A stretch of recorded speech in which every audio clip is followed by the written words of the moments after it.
All right, peace and much love. Zin Uru here. Welcome to the latest installment of Message from the Minister. This week I was out at the Frisbee golf course and found this beautiful cedar tree grove. And so I asked the trees and got some of the cedar, came here and dried it at home, and cedar is great for cleansing the aura, cleansing the energy, cleansing, like literally cleansing toxins out of the air and off of the environment. It's a great healer, and it smells so good. And cedar, you know, like really think about its connection to hip hop at Sedgwick and Cedar. Cedar, the official tree of hip hop culture.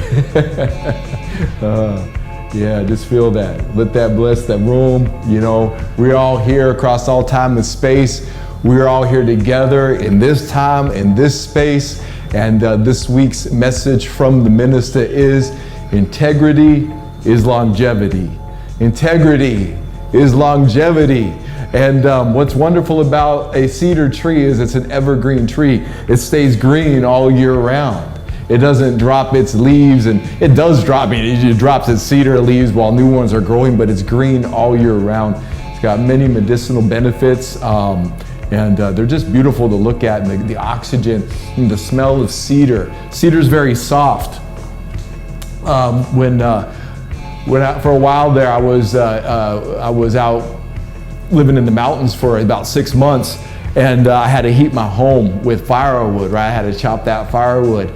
And cedar's great for starting a fire because it burns fast and it burns hot. And so that's that smell. It's like when you're splitting the cedar wood, there's a certain aura, a certain spirit, a certain fragrance that's emitted from the cedar itself. That being has a certain healing scent to it. Now, cedar isn't a thing, it's not an object. Cedar is a living being, like any tree is a living being. And they are of the cedar nation or the tree nation or the tree people.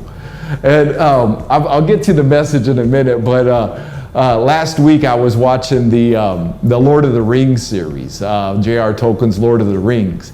And I was watching the second Lord of the Rings. And I found a very deep, profound message in that. And there's these beings, these tree beings in the Lord of the Rings, the second one, the Two Towers, I believe it's called. And I'll put it up there. Boom, that's the one. And then the tree beings I'm talking about are the Ents. And during this movie, you know, during the story, the evil of Sauron, the all-seeing eye, right? His evil, Satan, Sauron is Satan. The evil of this false prophet, this false wizard, this fallen wizard, Sauron, and he's this wizard who's using his magic now to work towards evil and enslave people. So this wizard and all this stuff is going on, and he's fighting Gandalf, the white wizard, and you know, all this is happening, and they're making all these plans, all these evil plans, and they're growing this evil army of demons under the ground, and they're chopping down all the trees in the forest, and they're creating this huge furnace, and they're just making all this steel and armor, and they're just creating this darkness on the land. And I mean, this is to me, it's poetic, and it's so symbolic of what happens to the earth, right? And all of a sudden, there's these trees that can walk, these trees that can move, these trees that are animated, they have faces and voices. And they're as old as the earth, right? These are these ancient trees, and they planted the other trees. And they get pissed off. They find out the evil that's going on. They're awoken. Nature is awoken. And these trees just come down, and they're so giant that they're just picking up boulders, and they just start chucking these boulders at this giant tower, one of the towers. And they pull down the levee, and they break the levee, and they put the fire out. And they're just picking up these little demon creatures who are giants to everybody else and just chucking them across the plain. And they just end all of this planning, all of this evil, this unseen event where all of their seers, all their magicians, all of this working evil could not see this one event, the tree, come in, the nature, wake up nature, and the nature within just one moment that you'll see in the movie, nature makes a decision. And then in that moment, nature moves so swiftly, so fastly, it wipes out the evil and the evil's plans just like that. Just like that. And that's a beautiful symbol in that movie. That's a hopeful symbol, because what are we? Who are we? We are nature. And when we awaken to our true nature, all that evil, all of this thing that's persisting against us falls immediately. But we've got to be convinced. Like, what is it in the movie? The little hobbits had to trick the tree into taking them to where the other trees had been cut down. And now this great alive living tree, who's the caretaker of the other trees, sees these trees cut down, and his heart is moved, and he cries out. And then that's when the trees wake up and they start fighting back. What a beautiful story. What a beautiful symbol. And what a hope, because we ourselves are nature. And nature itself is longevity. And the name of this message from the Minista, as I said earlier, is integrity is longevity. And the tree is so amazing because it's integrated. Integrity, integration, these words have integrate. The integrity of the tree is its ability to integrate its roots deep into the earth and the soil, and then spread out, and the little fingers of its roots, or hands of its roots, are gripping around little pieces of rock, wedging themselves into crevices, holding on tight while simultaneously absorbing moisture, acting as a skin to protect the tree itself from disease and from parasites. And then what that does is it pulls this water up, this living water, up the trunk of the tree. This nutrition, this nutritional water up the trunk of the tree, and it spirals up. It spirals up through its rings into the branches, into the leaves. And it's funny because the healing nature, they would nobody like is a cedar tree, a fruit-bearing tree, not technically, but it is a fruit-bearing tree, because even the cedar, the cedar sprouts, and you use it in a tea in the mountains. You drop these little cedar nubs. I forget what they're called off the top of my head, but you drop those into tea, hot tea, and it's a vitamin C, and it's very healing, and it wakes up your senses up in the mountains in the morning like fresh cedar. And then the medicinal use of burning its leaves, but into the fruit, like the water flows up from the fruit, from the root up into the branches, and then it creates the fruit. And then those leaves are pulling in sunlight and moonlight and starlight and aether. They're pulling all of that in. The leaves are pulling in electromagnetic frequencies from other trees and from other living beings, the birds. And all of a sudden, there's this energetic livelihood to a tree. What does that have to do with us? My nobility, that tree is creating consciousness. We're breathing that tree's consciousness in, and that tree is breathing us in. What they call carbon dioxide. It's transmuted consciousness. We're inhaling what the tree is teaching us, and then we're exhaling, and the tree is inhaling us, what we breathe out, and then creating consciousness. It's a symbiotic nature. It's an infinite nature between humanity and the tree. And what is that integrity? Well, a tree's integrity is in its ability to deep root itself, to get its roots in a solid foundation. Its integrity is in its ability to move and go with the wind, stand up to the wind, hold the wind, stand up to the elements, provide shelter for other smaller beings. And can we see the tree for the noble being that it is? Can you see a tree in your neighborhood Doesn't have to be a majestic cedar or a sequoia or whatever that is out in so-called nature, because nature's all around us. That plant, that house plant, is a tree. It's a living being. So when we talk about our integrity is longevity, it's our ability to deep root ourselves, to know our roots, to nourish ourselves, to be able to flow in the wind, to bear fruit, to bear something useful, our purpose. What is it that we are giving off? Shelter, whatever it is that we as beings are capable of creating.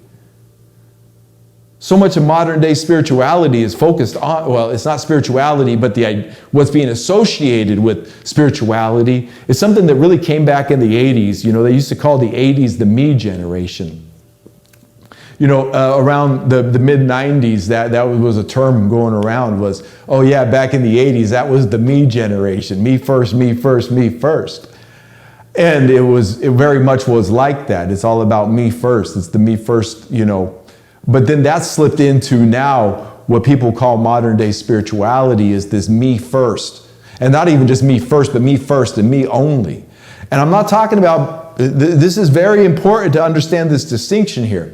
Because we are talking about source energy, life force. We are talking about ourselves. And we are talking about focusing on our growth and nurturing ourselves and developing our growth and preserving ourselves as hip hop. But then we see that as we do that, it's not just, we're doing that for something bigger than us, bigger than the me.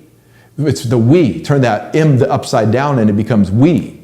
And that's what we are doing this for. That's why we are having these messages from the ministers.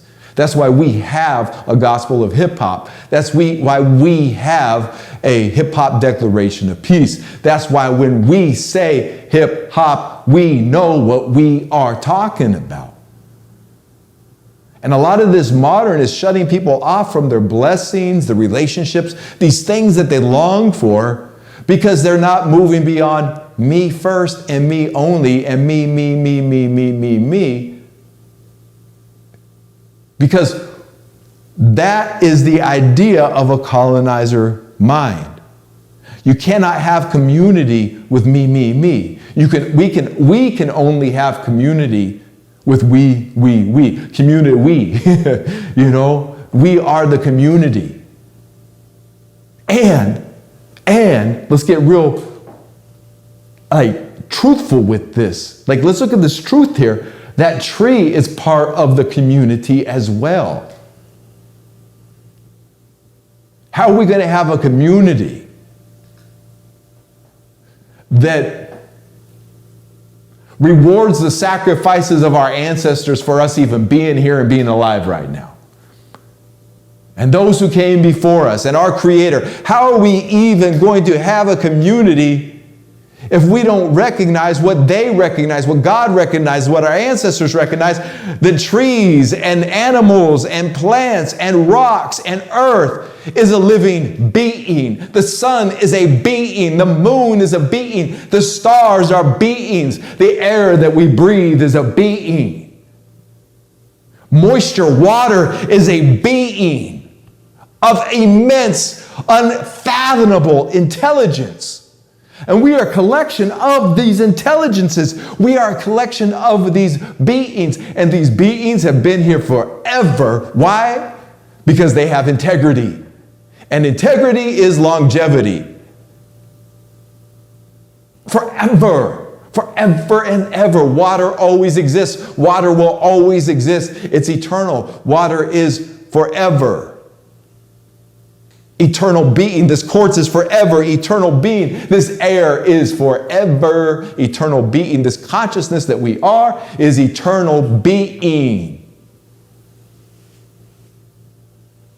And we are that being. We are an integral part of that being. And when we separate ourselves from our nature, what the colonizer might call the animal nature, whatever, but what we can say is our actual being, we see we have a responsibility here. And these are words that trigger people. I've seen so many people triggered by words like integrity, responsibility. Just those two. Integrity, responsibility, and it'll come to me. I had a third one. Did I even write it down?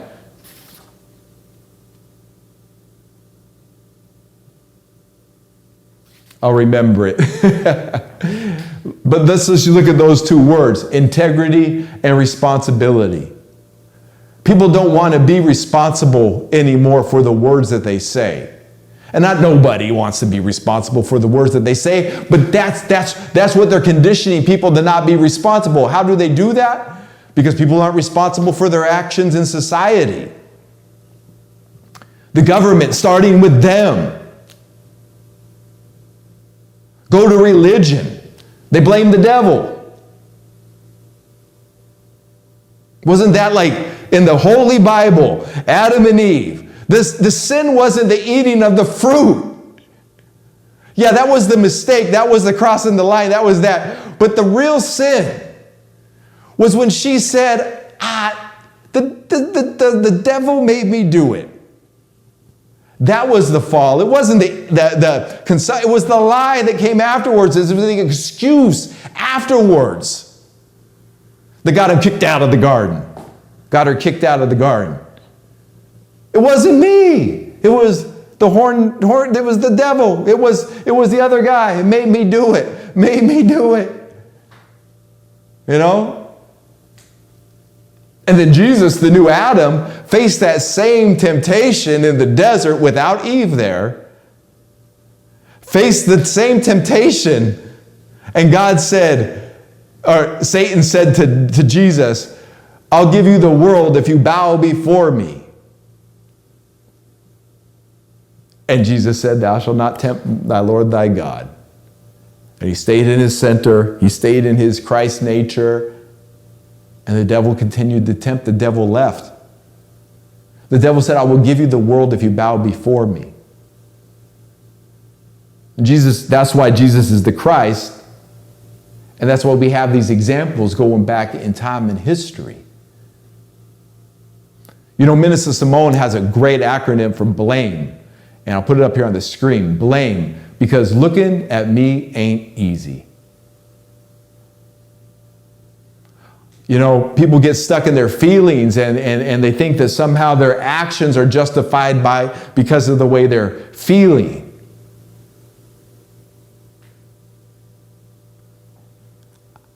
I was feeling this way, so, and get it here. There is certain feelings like the hackles on the hair go up. You get a feeling of somebody's trying to be aggressive with you, and you get you get ready for that. Like, there's feelings. I'm not saying that. I'm saying people's just these little personal feelings. These like everybody all caught up in their feelings all the time, and then instead of taking responsibility, they blame the person who made them feel a certain way for their own actions.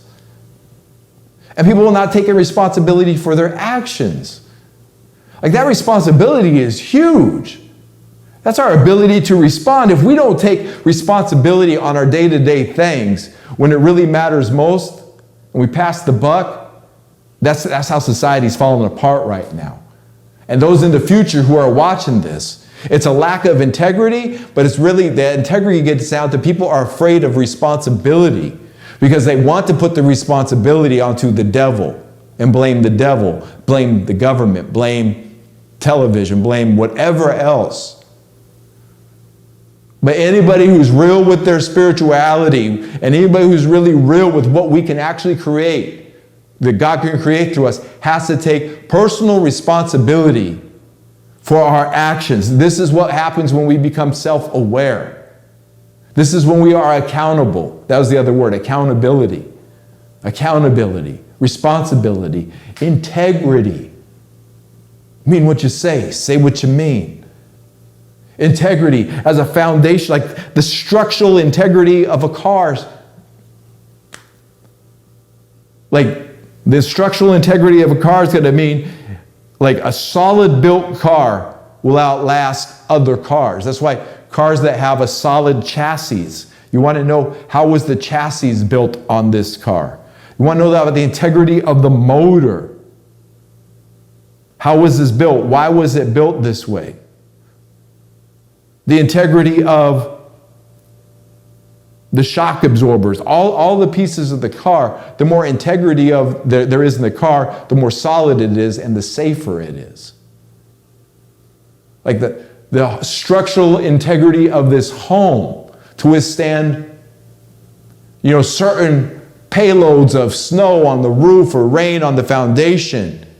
The integrity of this home to last. This home was built in 1978. And I knew when we were looking for a home, when intentionally looking for somebody who upkept a home built in the 70s, because a quality home built in the 70s, the 2x4s that are the instructional integrity, the 4x4s, are actually 4x4, 4 inches by 4 inches.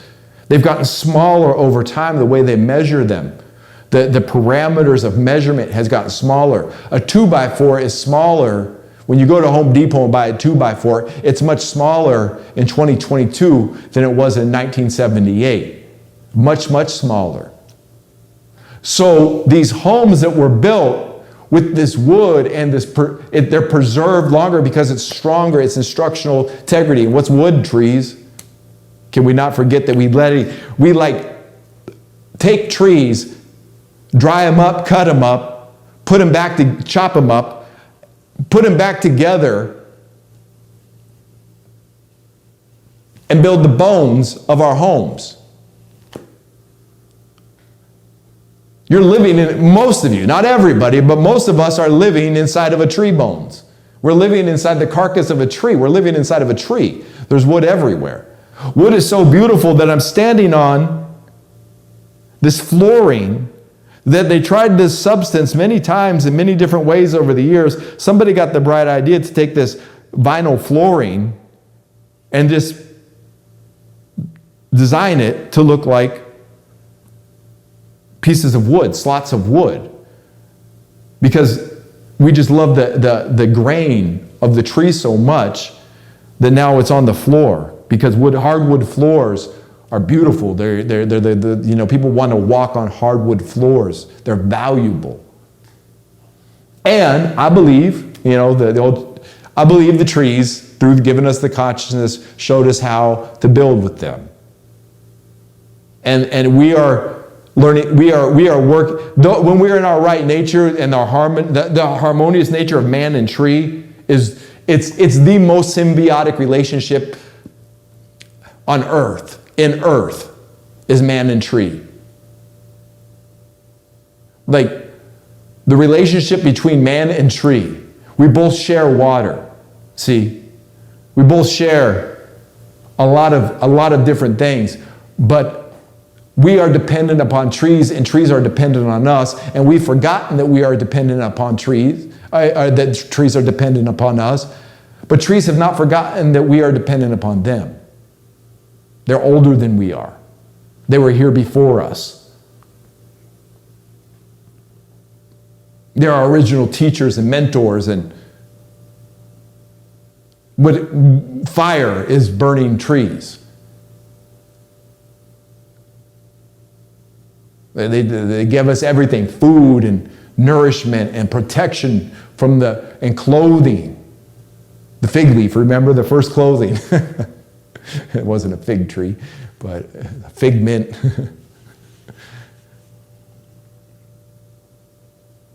So what is our integrity?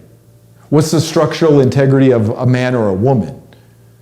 It's not just one thing. Our structural integrity comes from our diet. What's the frame of our body looks like? What's your human framework look like? What's holding up your bones? What's the muscle tone holding up the bones? The structure, what is that? Are your joints flexible? Can you move a certain way physically? What's the structure of the body, of the water body? What's the structure of the water? How healthy is the water? What are the words we're speaking? What are the thoughts we're thinking? What are we listening to? What are we hearing? And what are we drinking into our body?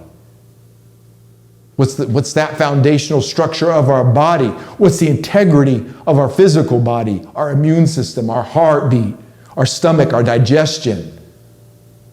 The clarity of our brain to process information and send out signals, to react in society. Reflexes. They don't have to deteriorate as you get older. I mean, go check out them masters in China. Watch them dudes who's 90 years old, Tai Chi, still carrying the water buckets, still walking around, working the garden, walking everywhere, working the earth. Like a tree themselves, just the muscle structure, the knots, they're just like 70s and 80s and 90s and beyond. There's dudes out there 100 years old, working on cars right now. Structural integrity, well built. Well, whose body is well built? Well, you got the raw material, but there's so much of this material, it's always changing, it's always moving, so we're responsible for the upkeep of this vehicle. We can't put that blame on nobody else. We're responsible for the upkeep of this. We're responsible for the structural integrity of this thing, of this being, of this vessel. We're responsible for that. And we get into our mind. Let's just go to the mind. What is the structure of our mind? What are the thoughts that we're thinking? What are the principles that our mind adheres to? What are the principles we give our minds? Where is our mind? What kind of advice? What does our mind even believe it's capable of? Is our mind free enough that it knows that it has the mind doesn't even know what everything is capable of? And when the mind can just finally say, I don't know everything, then the mind is opened up to everything.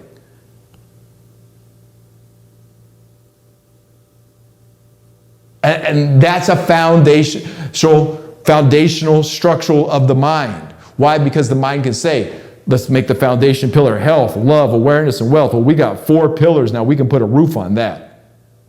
We can make a cube. 4 makes a cube. Boom, boom, boom, boom. Health, love, awareness, and wealth. Now I have a cube. Now see, we can start building these foundations in our minds and our mental attitudes. What information do we take in, and how useful is that information to our lives? Is that spiritual information a bunch of hooey-fooey that just leaves us just imagining things all the time? Or is it something that we can really see in our day-to-day lives and put to use in our day-to-day lives, that makes sense of our day-to-day lives and the circumstances that we live in our day-to-day lives, that brings truth to the equation, that brings truth to the being? What's the foundational, integral integrity of the mind? The structure of the mind. We get to the spirit that animates and holds all of this together. What's our spiritual integrity look like? Do we know right from wrong? Do we know good from evil? And if we do we do what is right? Do we do what is good? Do we speak out against evil? Who are we as a people? Who are we as individuals? And what are we capable of? I want to put integrity up here on the screen right now.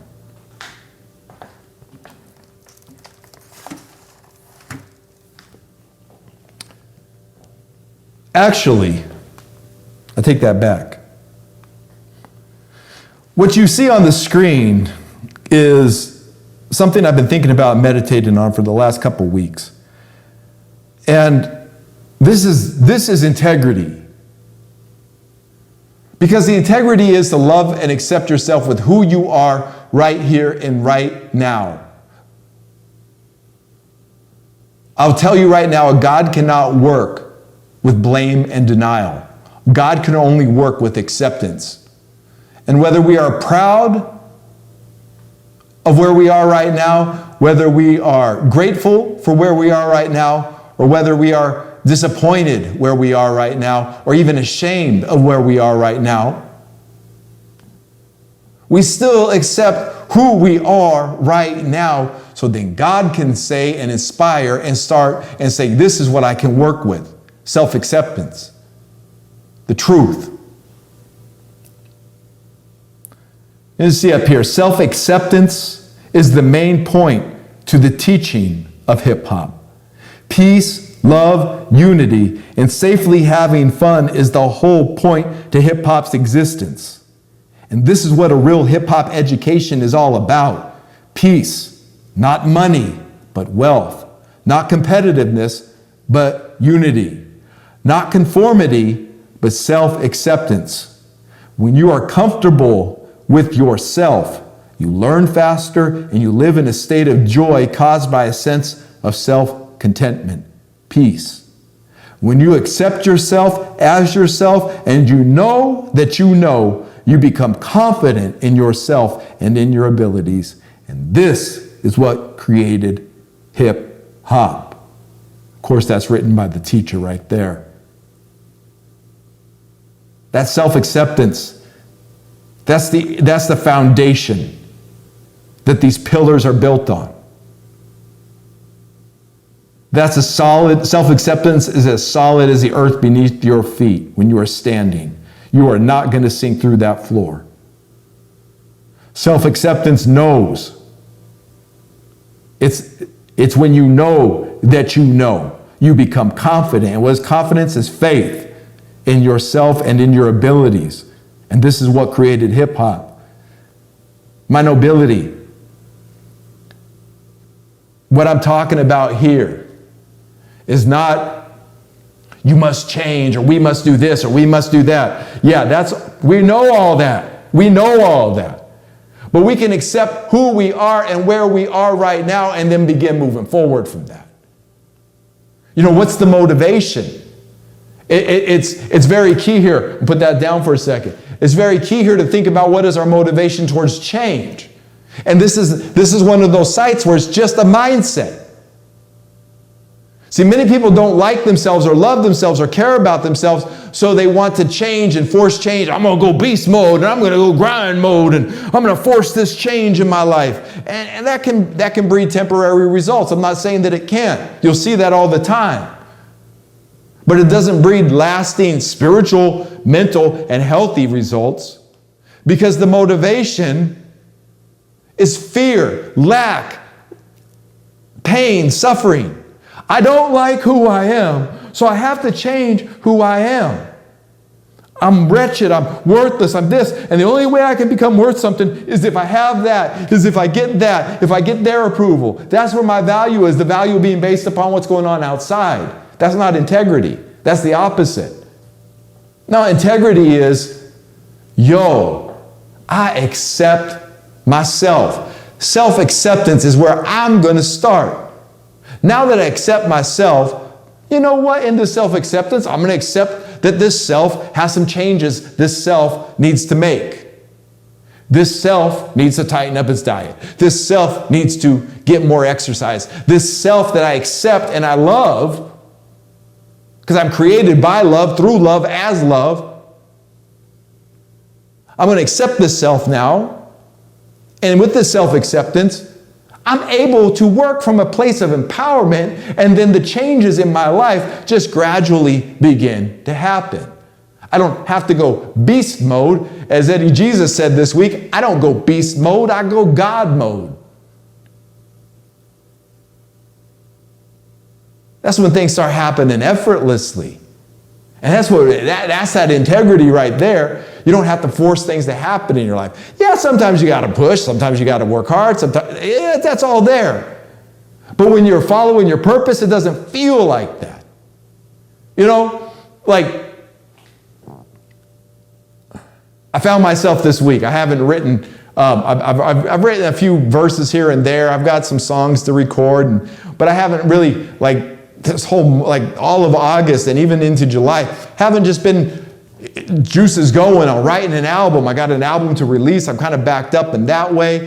And all this stuff going on, right? But I've been having all these other things in my mind, and working on, and I was like feeling like, oh man, I'm gonna fall behind on my right, and I gotta work on my right, and so I was thinking, oh, let me go beast mode on this. Let me just grab the pen and make myself do it, and and I realized I'm not really, the inspiration isn't there. But then I remembered, I was like, yo, I'm tripping, because I'll tell you what happens, and it's happened every time when it's time to write. And it's always good. Let me keep the pen sharp, keep those notes going, keep the rhythm going of whatever it is you're doing, right? But I already know that I'm already actually feeling a wave of creativity going to come through. And when I record an album, or when I've had time, when that inspiration and that energy comes through, you know, it's like every moment. I barely eat. Like I eat, but I just go and just grab whatever. Not whatever, but you know, I don't put a lot of time into cooking nothing or preparing nothing. I go and I eat because I want to, I'm in the album. I'm working on the album. I'm writing, I'm thinking about it. Things are coming. You know, it's this whole creative process. And I remember at times where just, you know, weeks would go by, and I'm waking up and going to sleep, and waking up and going to sleep, and waking up and going to sleep, only working on music and rhymes. And yeah, I got a little thing to do over here. And yeah, I got this responsibility over here. But I'm just like immersed in it. And I'm eating oatmeal and water because when I'm rhyming, I'm not making all this. I don't have a lot of cash coming in, but it's like it comes in. And I'm not making that as an affirmation. I'm saying back then at that time I did. But weeks would go by. Hours and hours. If I had to pay $100 an hour for a studio, we're talking thousands and thousands and thousands of dollars. So the sacrifice is made. I'm going to live upstairs in this garage where rent is next to nothing. And I've got water that I could literally drink out of the tap. And I could buy, you know, rice and oatmeal and beans and just the basics. And I can just only focus on music and meditation and music. So it would become this otherworldly event because I wasn't in beast mode. I wasn't in grind mode. That was God mode. That was creative mode. It just starts coming out. The writing comes out. The music comes out. The spirit comes out. The spirit decides when it's going to express itself. It's on spirit. It's on God's timing. And all of a sudden this starts coming through, and it starts writing, and it starts becoming, and I am that which it is. We are that which we are, what we are doing. And I didn't have to push and force myself to do that. It just happened. And I can say, oh, it's because I love it. They say, oh, if you just love what you do, if you just love what you do, it seems effortless. Yeah, but as an artist, like, man, like, or in that process, it's like, oh, there's frustrations involved. It's like, love it when the power goes out and you lose. Back in those days, the backup wasn't the same, so the power would go out, you'd lose what you just recorded. Or, all of a sudden your hard drive crashes and everything you recorded and spent months on is gone. And then you got to get a backup, and then the backup doesn't have the updates that the other one had. It's just, it's like that. And then frustrations of people coming in and everybody's ideas, and you want to create something, and all these other voices are coming in at you. And I'm not just talking about rapping here or MCing or recording here. I'm talking about life itself. That's just an example. You don't have to go beast mode on life. That's a very deceptive thing taught by people who are not living the same life that you are living. Especially celebrities who teach that. I'm not dissing celebrities, but a lot of these celebrities have done things that your morality would not allow you to do. And that's great. That's integrity. So maybe the reason that you're not as successful in the world as you think you should be is because you have integrity.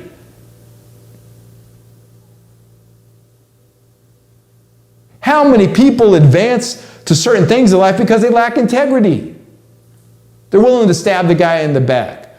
They're willing to lie, cheat, and steal, and deceive. That's what the world rewards. But we're talking culture here. We're talking spirituality here. We're talking truth here. We're talking God. We're talking integrity. And integrity is longevity. How does KRS-One have a long career? Integrity. He's made albums from Criminal Minded to I Am an MC, Are You One Too. From those two records, I Am a MC, Are You One Too. From Criminal Minded to I Am a MC, Are You One Too. Those two albums, non-stop, from 1986 to 2022, and he's already in the studio working on more. How does that happen when other artists who they say are his peers made 4 albums and stopped in 94, made 8 albums and stopped in 99, but he's done this and toured and been relevant? Why? Integrity. It's integrity. Let's put it up here on the screen. This is from the American Heritage Dictionary, 3rd edition. Very basic. I thought this would be a longer definition, so it goes to show you. Because they don't really get into like a lot of what we've already talked about as far as integrity goes here. You know, talking about structural integrity. Like, this is very interesting that it doesn't get into a lot of things here.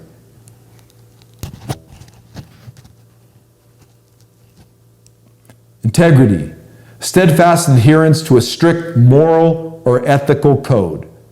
See synonymous at honesty. Well, honesty is truth.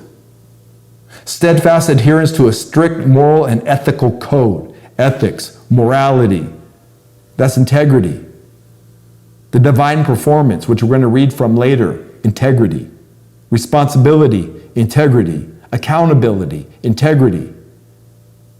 Definition number 2, the state of being unimpaired. Soundness. Soundness. The sound of God. The state of being unimpaired. Integrity. Think about that when somebody's impaired, like alcohol impaired and driving a car, the integrity of their driving greatly lessens. That's why they are more drunk driving is more capable of getting in an accident than sober driving. Definition number 3, the quality or condition of being whole or undivided. Completeness. Wow. This is oneness. The quality or condition of being whole or undivided. Completeness. That is integrity. The wholeness is integrity. Oneness, completeness, undivided. God is integrity. Middle English, integrate. From Old French, from Latin, integritas, soundness. From integer, whole, complete. Integrity, to be whole, complete, the soundness of a situation, the completeness of the wholeness of who we are. We just integrate who we are into ourselves. That's the integrity, the breath of God. Self-acceptance, that's the integrity. We accept the wholeness, the oneness of where we are and what we are, and we stop judging it all the time. We stop dissing ourselves, and we accept ourselves. I accept these so-called shortcomings in my life as shortcomings, and that's what they are. Let's change them. Let's heal them. Not, I hate myself for doing this. I'm going to punish myself by going beast mode. I've used this analogy before. I lived on this hill. And it was a windy road up this mountain. And it was a world-class destination for cyclists. Like the ones on the, that get down like this and they just go real fast and they zip down a hill. World-class destination for cyclists. And for a couple reasons. One, they had to be very careful because the twists and turns. And 2, there's cars driving. And cars had warning signs all over. But I would see people who obviously had not taken care of their bodies for years. Barely just trying to bike up this hill that the most advanced bicyclists in the world come to ride. And they think that they're going to take years of neglect on the body and then just punish the body into submission by driving up the hardest hill. When that's so mean to the body. It's so cruel. When we feel unhealthy and our body image, we're like, oh, I want to lose weight, or I need to gain weight, or I need to gain muscle, or I need to tone up. When we're at that space, we can work from two places. We can say, I don't accept myself right now. Me personally, I got so worried and sick and stuff through my dark days. I lost so much weight. I was so thin. It was like, man, it was like just the weirdest feeling. I didn't like it. And I not liking it, not liking myself, and not accepting myself, I would try and force myself to eat certain things, but I didn't accept myself. I didn't just accept myself. That's it. I tried to find the problem and fix the problem, but when I just accepted myself where I was at, I was like, fuck it. I've been stressed, I've been worried, I've been broke, I'm skinny right now. I'm just gonna accept it. You know why? Because I care about myself and I care about my future. All of a sudden, the appetite started coming back. All of a sudden, like, I started gaining the weight that I needed to. And I've known people who needed to lose weight. That's the same thing. Just accept where they're at. You just accept who you are and where you're at, and working from that space, the change gonna come. I'll tell you this, when I needed to gain weight, I started watching the Food Channel, the Food Network. My appetite was like gone. I was so stressed, right? And I was just like, man, I tried to meditate it away, pray it away, do everything away. And I'd be exercising, and I was just like, man, I'm wasting away here, God. And I need to get some food in me. And, I was staying at a spot where they had a big TV, and I was able to watch the Food Network. And I don't even eat 95% of what they show on the Food Network, but I'd be getting hungry. Probably if you want to lose weight, you probably don't want to watch the Food Network. But if you need to gain weight, you probably need to watch the Food Network. And so that's just something, side note there. Well, that brought the integrity of the body back. And that same principle works for the integrity of the mind. Oh man, my mind's feeling crazy right now. I'm feeling so stressed right now. I'm just anxious all the time. My mind is going here. Let me just accept the craziness of the mind. And I've done this before too. When I felt like I was losing my mind, I just accepted I'm just losing my mind right now. I'm just crazy right now. There's so much stress right now. I'm just saying, now that I'm just at this place of self-acceptance, I see that a lot of this has just been an illusion created by not accepting myself and being in denial of myself. And then all of a sudden the mind just starts clearing up. You start thinking the thoughts that you already know to think. You start reading and watching and doing the things you already know to do. And mental health, it starts coming back in balance. And spirituality is the same way. And our collective community, same thing. If we can accept the condition we're in, we can change the condition we're in. And not that we accept the condition we're in and say, hey, this is okay. We just accept our place in this condition. I'm in an environment right now that stresses me out. Now, one of two things can happen with self-acceptance. I'm in an environment that stresses me out. One thing that can happen, the Spirit just moves you out of that environment into a less stressful environment. That's one thing that can happen.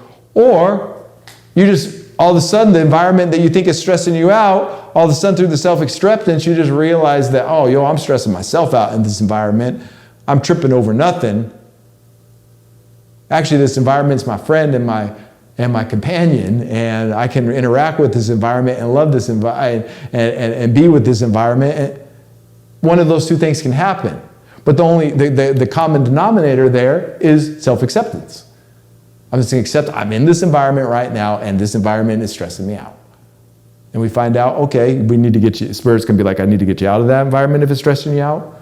Or, you just need to rethink your environment and it won't stress you out no more. But see, it begins with self-acceptance. And that self-acceptance, if you can see it, for where this is going, is the wholeness. I'm accepting my whole being right now. I'm accepting my wholeness with everything. I'm accepting that, I feel stressed right now. Even though the world's telling me that there's something wrong with me for feeling stressed, I just feel stressed. I feel depressed. The world's telling me there's something wrong with me for feeling depressed, but I'm just going to say I feel depressed. And not making an excuse for it, not blaming, not trying to fix it, not going beast mode and trying to make yourself fix it. No, just accepting it. And then let God work with that. Because that self-acceptance is surrender to God. That's the integrity. That's the wholeness. God is the wholeness, so God is the ultimate integrity there is. Integrity is longevity. Ain't nothing outlasted God forever and ever and ever and ever and ever and ever and ever and ever and ever and ever. No beginning, no end, none of that. God. And what are we? We're the breath of God. We're the life of God. No beginning and no end. Always been. Always will be. That's something else, ain't it? Ain't that a lot different than what they're trying to teach us and condition us in the world? Well, that's hip-hop. This is intelligent movement that's being spoken of here. Integrity, intelligent movement. Longevity requires intelligent movement.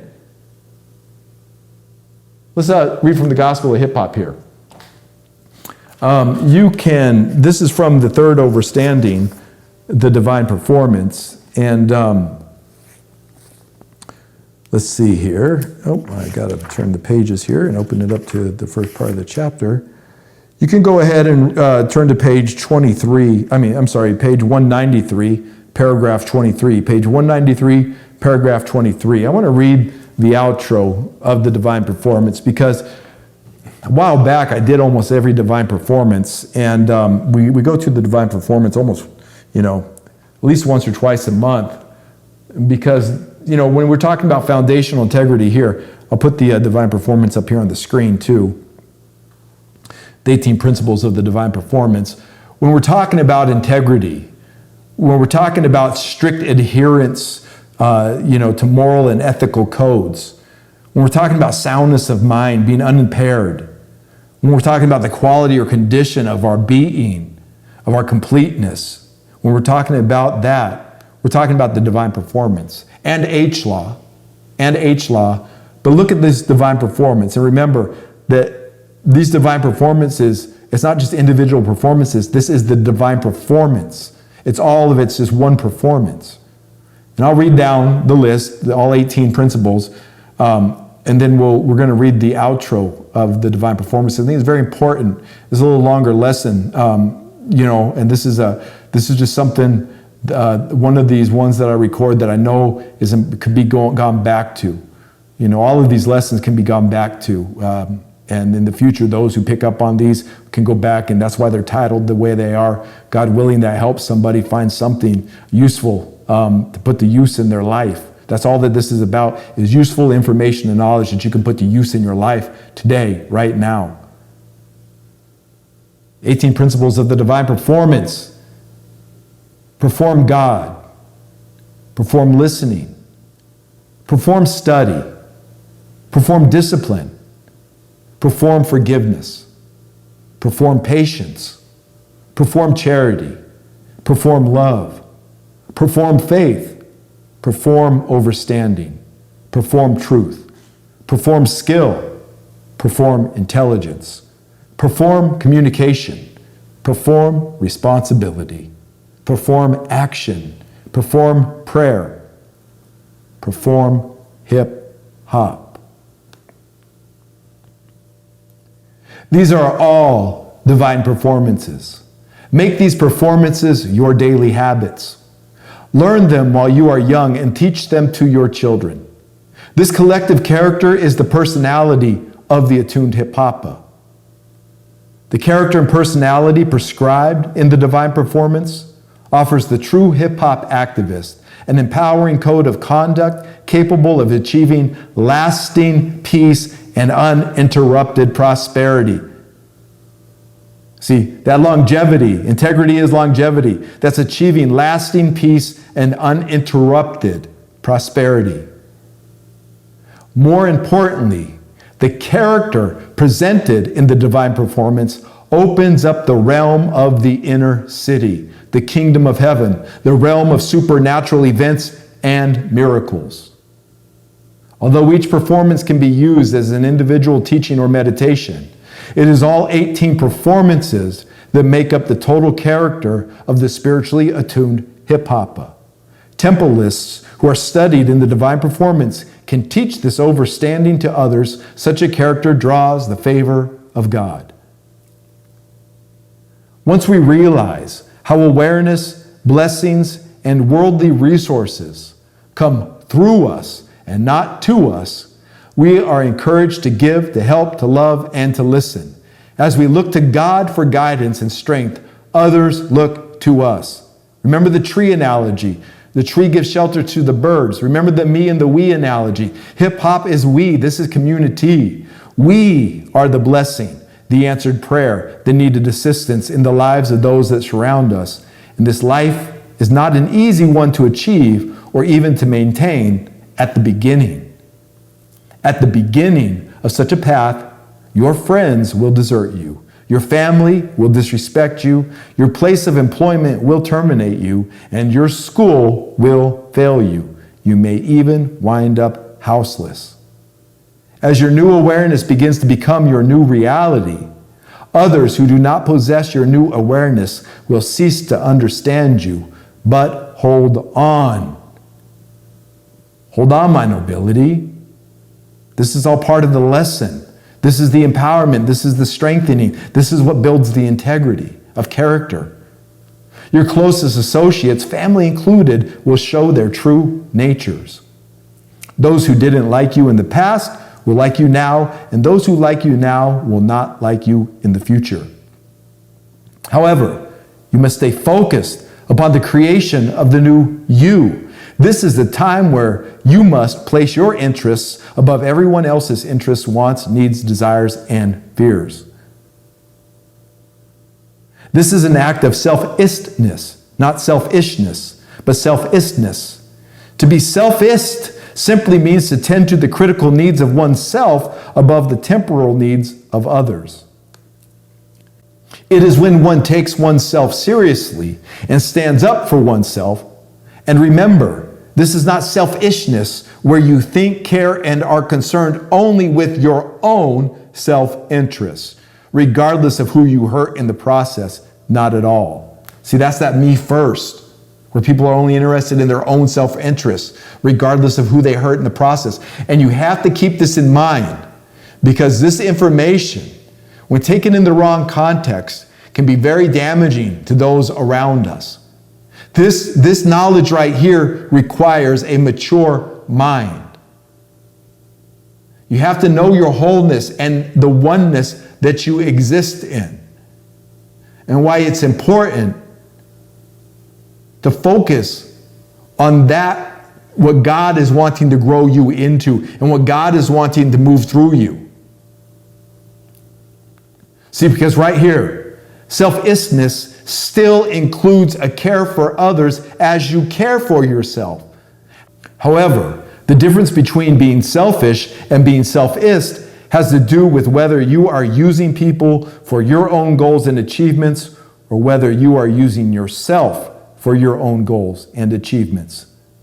The selfist uses himself to achieve his goals, whereas the selfish uses others to achieve his goals.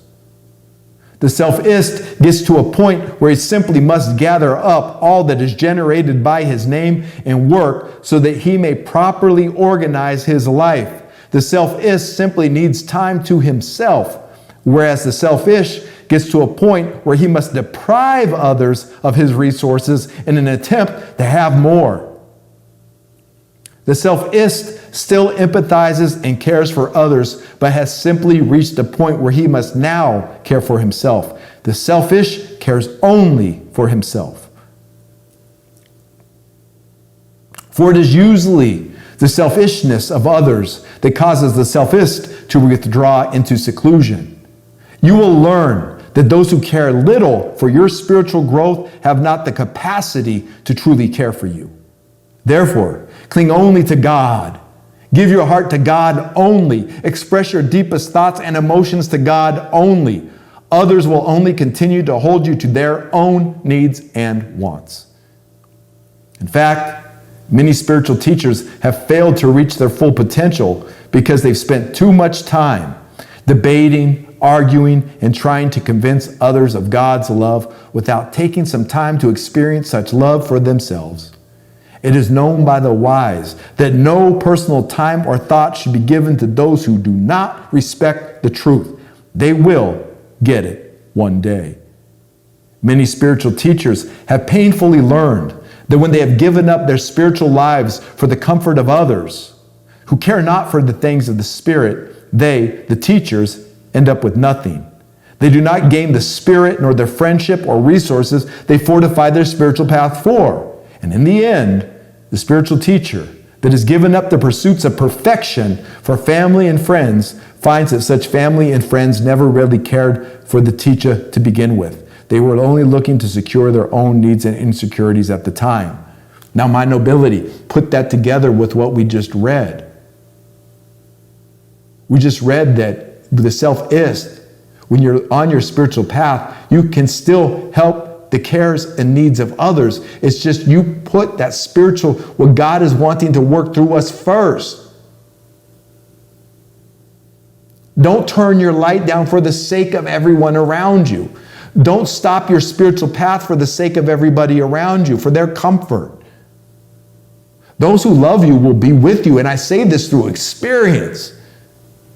I lost those that I needed to lose. I gained those in my life that we are of mutual benefit to one another. And those who loved me have been with me the whole time. The whole time.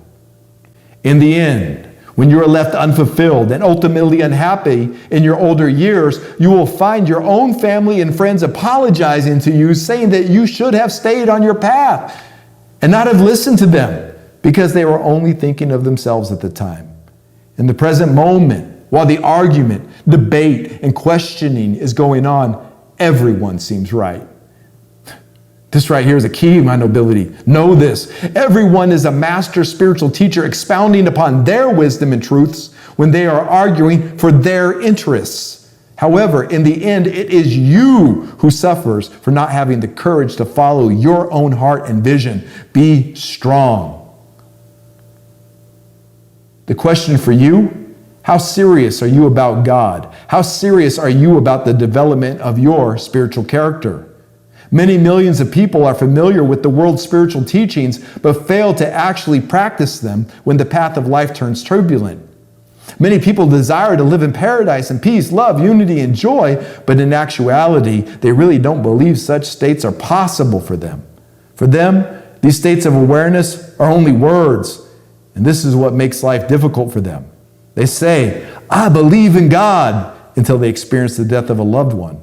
They thank God for their good fortune, but then forget God when they cannot seem to achieve what they want for themselves. They read spiritual texts of all sorts only to pick out the parts that they are comfortable living with. All of this makes life hard for them. And if you continue to align yourself with such people, you will not experience all that the true and living God has in store for you. If you believe in God, then believe in God. If you believe in a spirit realm, then don't cry at funerals. If you believe in universal order and what goes around comes around, then don't be disappointed when things don't go your way or when others suffer because of their own thinking and actions. Make the decision to finally take your spiritual life seriously. Believe in yourself. Source energy, life force, self. As you grow spiritually, stressful decisions and/or life events will all be part of your growth and maturity. Stay focused. Even if you fall at times and revert back to your old self and feelings, simply get back up and realign yourself to the desire in your own heart for self-improvement. For there is no final judgment for the one who is truly seeking perfection. That's a shirt right there. For there is no final judgment for the one who is truly seeking perfection. Such a seeking is the true character of a spiritually alive hipapa. However, the worst thing that you can do is ignore the truth when it is in your face. Many people suffer today because when the real truth was in their presence, they debated it, they disrespected it, and they ignored it, and you cannot afford to make such mistakes. Do not criticize or judge anyone too harshly, and do not run from challenging situations. Give a divine performance in all areas of your life. For it is truly wonderful to be alone in the desert, mountains, or even the forest at peace, practicing one's disciplines. But the true test of your disciplines is to be in the stressful, depressed, and or lustful influences of the inner city and still maintain your discipline, principles, and peace, such as truly a divine performance. However, at the beginning stages of one's spiritual development, it is almost impossible. Now, pay attention here, my nobility. We're doing a little longer reading tonight, and this is for those who are able to get through these messages from the minister. This is who I record these for right here. And this is why the gospel of hip-hop is written, for those who want to dig deep and not just go 9 elements, hip-hop is culture, I'm good to go. Now, this is it. This is why this message from the minister, this is why integrity is longevity. And this is what builds the integrity. And I'm speaking to those who are at the beginning stages of one's spiritual development. It is almost impossible. Now we're reading here. It is almost impossible to be around those who care little for spiritual reality. In fact, it is at the very beginning, and hear this, and at the very end of your spiritual training that you will find it most difficult to associate with others. For when your character is one of righteousness, others suffering from guilt will feel uncomfortable around you. When you are succeeding because of your principles, others without success will become jealous and bitter towards you. For it is the most difficult thing to endure, having your own family and friends bitter and jealous because of your success. If you choose to remain within the company of such people, you will find yourself in a very strange situation where you are constantly compromising yourself for others, always putting your happiness aside for others, always turning your light down so that others can feel comfortable and secure. In such an unfair situation, you will often have to turn your light down for the sake of others. You will have to alter your true personality so that others may feel comfortable around you. All of this is destructive to the development of your true self. Yes, it is the selfless life that eases the pain of other people's immaturity, but the attuned hip-hopper does not live in denial. You have the right to preserve yourself and your inner joy. Don't let people take advantage of your God nature. God is to be understood, not used. Please remember, those who do not walk your path cannot experience your reality. You can share your reality with them, but in the end, they will betray you. They have no choice. It is not that they actually want to betray you. It is more the fact that they are simply acting from their level of awareness, from their insecurities, from their character, which in many ways is contradictory to yours. Therefore, it is important that you develop a habit of non-attachment. Right here, my nobility, we've read all of this. You've seen it in your own life. You understand the situation. Accept, this is the self-acceptance part. Just accept the situation that you are in. And your environment will change in 2 ways. Either you will be removed from your environment and put into another environment, or your attitude and your sight will change in the environment you are in. And either way, the transformation is complete. Therefore, it is important that you develop a habit of non-attachment. This life requires that you remain independent and self-sufficient, not in a non-trusting or in an I'm better than everyone else attitude, but very strategically and with care for all who surround you. Strategically and with care for all who surround you, remain independent and self-sufficient in all dealings. Maintain your own space. This is the creation of your temple of hip-hop. My scholars, notice the spelling of the temple of hip-hop right there. Notice that. Your heart is full of love, yet you are surrounded by jealousy and bitterness. You actually care about people, yet very few actually care about you. At some point, you must get to your place of peace. At some point, you're going to have to build your sacred space, your temple. Every man and woman of God must have a place outside of the world, family and friends, in which they can go to receive rest, rejuvenation, and instruction. My nobility, we're talking about the inner city here. We're talking about your inner city here. Go inside, receive that rest, rejuvenation, and instruction. And you will find that in your outside world as well. It's a reflection. really a refraction. You're a prism of light, putting a rainbow all around your environment. At some point, you are going to have to stand up for yourself. Now may be the time to truly and unapologetically love yourself.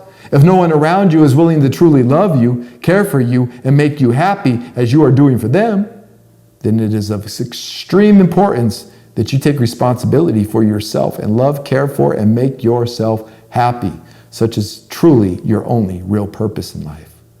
You cannot allow your loving heart to lead you down a sucker's path. You cannot allow your humility to keep you in a subservient position in your own life, in your own house, and with your own family and friends.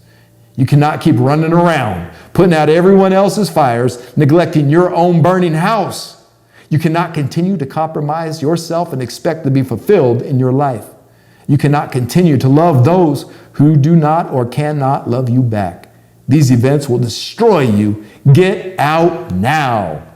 Be the higher, wiser, stronger you at all costs, and may your performance always draw the applause of God. And there it is. There it is, my nobility. Integrity is longevity. This divine performance outlines the lifestyle of living a life of integrity, having a character of integrity. When we just begin, it's like this divine performance produces a character, a certain character that we walk through life with. That character gives us integrity, and we're able to better serve those around us. But we're coming from a different perspective. We're coming from a different place, that place of self-acceptance, accepting our growth and where we need to go. And I'll tell you what, this is why we're here. We build this character. This character is what goes with us when we leave. The character. Character shines through good times, bad times, hard times, easy times. Character shines through. It's a man and woman. It's the character of the man or the woman that shines through. That's the spirit. The spirit is the character. That's the divinity. That's the divinity giving a performance, a preformed dance, moving around one's environment. Because we got kids, we got family, we got parents, we've got friends, we got relatives, we got neighbors, we got community. We've got all that. We don't got to go move away on some mountain. I have done that. You've heard me talk about, I took time to that mountain. I needed time to my own temple, and God brought me there. But it was I never thought of it as a permanent situation or permanent solution. The permanent solution's always been living in an urban environment like I do, completely at peace, completely healthy.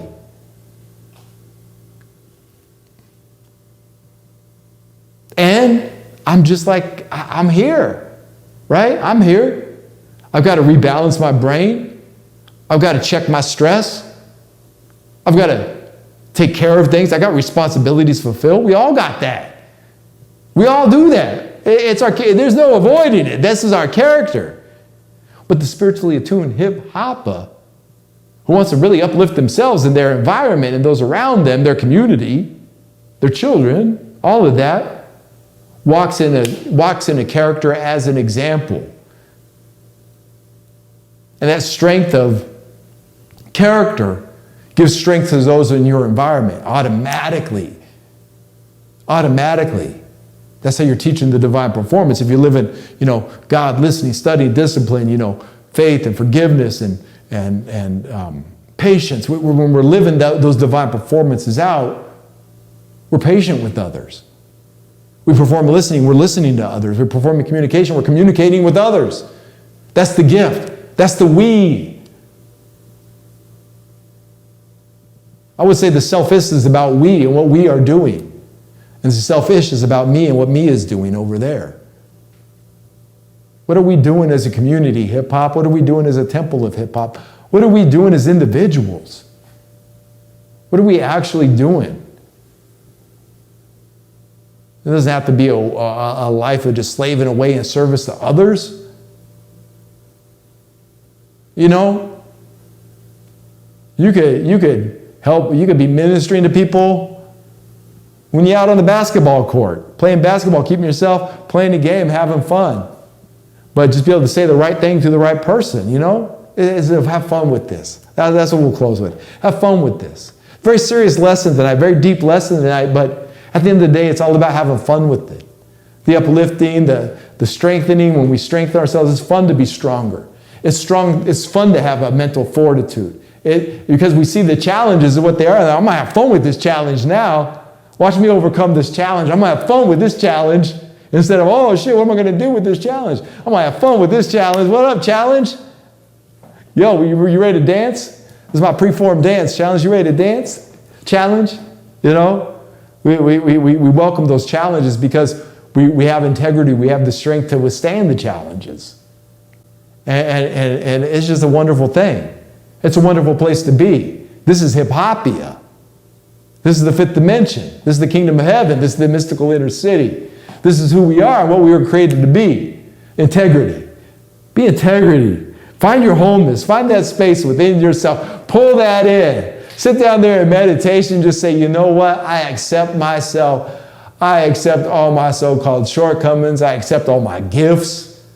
How about that, my nobility? With self-acceptance, when we accept the wholeness, I accept my gifts. You want to receive your gifts? People don't know what their gifts are because they haven't received and accepted their gifts. What are my gifts, God? No, don't ask God, what are my gifts? How about this? Instead of saying, God, what are my gifts? You know, use the analogy of a present, a gift to a child. Open it up and see. You wrap up the present. God wraps up the present for you. Wraps up the present moment for you. Wraps up the present, the gift, right? The present moment, the present's the gift. God wraps up the present for you. Do you get the present moment? Do you get in the present moment and say, God, what did you get me? God, what is my gift? Open it up and see. I'm ready to receive. I accept my gift. I accept my present, God. I accept my present reality, God. I accept my gift, God. I'm going to wrap my present moment. I'm going to wrap my eternal present now, the everlasting now. I'm going to wrap this now being. I'm going to unwrap it, and then what I'm going to see here is my gift. And I'm going to know my gift because it's obvious. It's a present from God. It's the present moment from God. Oh, wow, God, thank you for this gift. Thank you for this present moment, God, for real, across all time and space, God. Everybody's here in this same time and space, in spirit right now. God, we thank you. This multitude of people here thanks you for this present moment, for this gift that is us, that is you, that is us, that is we, that is the breath of life. We thank you for these trees, God. Thank you, God, for these trees. Thank you, my brother, my sister tree over here, this wonderful tree providing oxygen and nutrition. Thank you, teacher. Thank you, crystals. Thank you, quartz. Thank you, Christ. Thank you, Martin Luther King. Thank you, King. Look at the King smiling on the Christ. For eternity. This says eternity, if you don't know. This one says eternity and patience. Eternity. Right there. What is above eternity? I am hip-hop. I am hip-hop is eternal. Hip-hop culture is eternal. Eternity. Psha! Bruce Lee. And of course the king again. And look at that face. That king is letting you know he's got your back. And he expects things from you. That king right now there made a sacrifice. His integrity may have cost him his life on earth. But he's an eternal being. Forever remembered, respected, and uplifted. That's what his integrity is. Look at this man of integrity. Look at these two pillars. Martin Luther King, the pillars right here. That's integrity, and the integrity of the king. Let's tap into that integrity of the king. That was the example. The king is all of us. The king is within all of us. He lived the life of the Christ. He followed the teachings of Jesus the Christ. He became the living example of the Christ. What an amazing integrity. What a longevity. Integrity is longevity. This man passed away. This man left his body before I was even born on earth. Before a lot of us were born in earth. But yet, because of his integrity, his longevity still resonates with us. Same with this man. This integrity, it resonates within us and from without us. Their integrity. I'm getting a little like, you feel it, you know? The respect for those who came before us, the respect I have for the teacher, the respect I have for hip-hop culture and hip-hop itself, and ultimately the respect for God, who made all of us possible. The inspiration behind all of this. Everything you see behind me, the inspiration is from God. God is with us. God is real. God is with you, my nobility. God is in you. God is all around you. God is all of it. All of it I am. God is the breath of life. God is the wholeness. God is the great event. Godness is the great oneness deity. God is going on daily. God. Integrity is longevity. That's God is eternal. We are eternal. Hip-hop is eternal, my nobility. Stand up and be free in your freedom. Know your truth. Know yourself. Empower yourself. That's right, Missy said. Word up. Peace and so much love to you, my nobility. Health, love, awareness, and wealth. Peace and prosperity. And there it is. Hey!